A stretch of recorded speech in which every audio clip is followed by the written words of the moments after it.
I know so many of y'all saw September as being a challenge for us to get in our steps, like walks or maybe a stairmaster or actual step classes. No, this is about steps to success.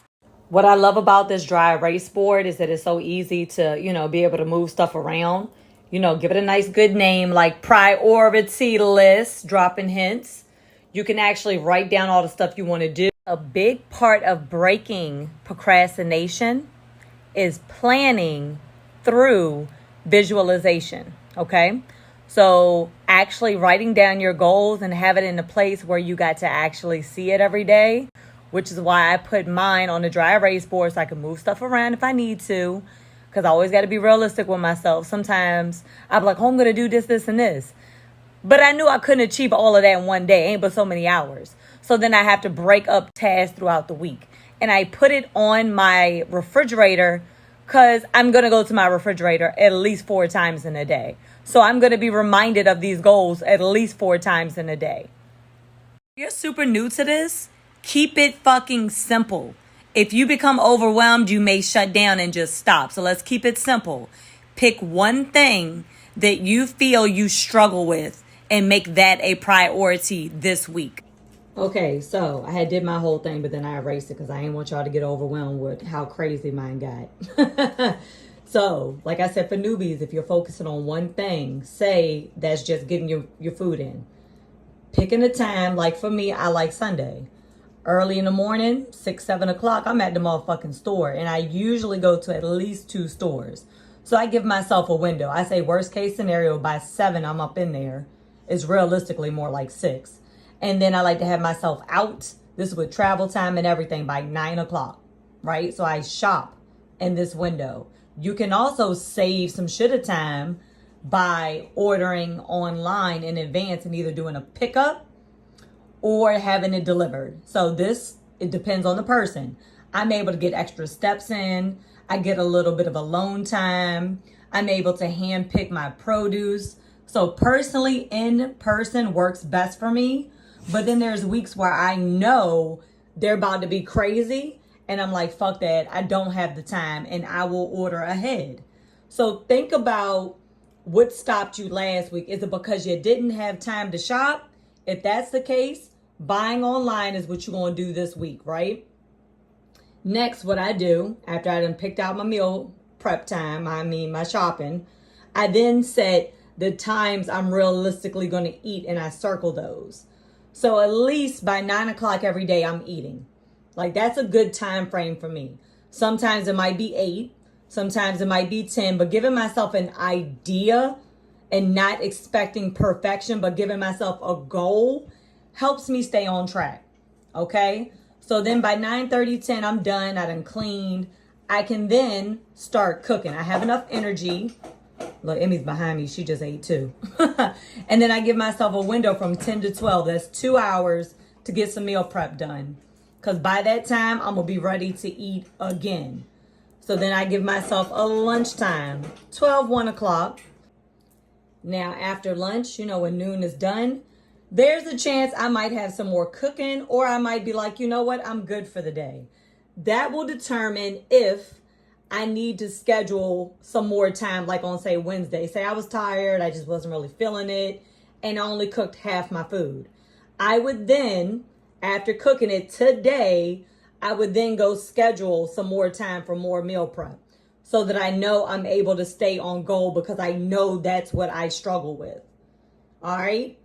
So meal prep, meal shop, and times we're going to eat our foods. So for me, realistically, about 3, 4 o'clock, I'm ready to eat again. So I go breakfast, lunch, brunch, and then I do a dinner. So I eat about 3, 4 o'clock, and then usually 6, 7 o'clock, I'm ready to eat my dinner, my last meal for the day, because I actually am asleep usually around 9, 10 o'clock. So 7, 8, I start to wind down. In order for us to find a focus for this week, I want you to sit down for a second and reflect on what did you struggle with last week. Were you not getting your meals in? Did you not meal plan? Were you not able to get your walks in? Did you not have enough time for workouts? Pick one thing. I don't care if you failed at 2 or 3. Pick the one that was the biggest hurdle.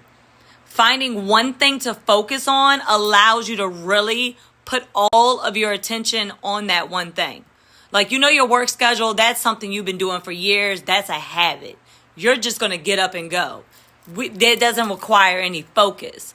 But if you're struggling with maybe getting your meal prep done, let's break it up. Maybe making some of it on Sunday and some of it on Wednesday, but putting it on a schedule. Maybe grocery shopping and meal planning isn't the struggle for you. Maybe your struggle is actually eating the food. If that's the case, why not take time and actually structure a breakfast like a 8 to 9 range, a lunch 10 to 12 range, giving yourself a brunch, a dinner, actually planning out times that you would eat realistically, like when do you normally eat? Think about the previous week, but then start to plan it out and have it somewhere, again, that you're actually going to see it to remind you.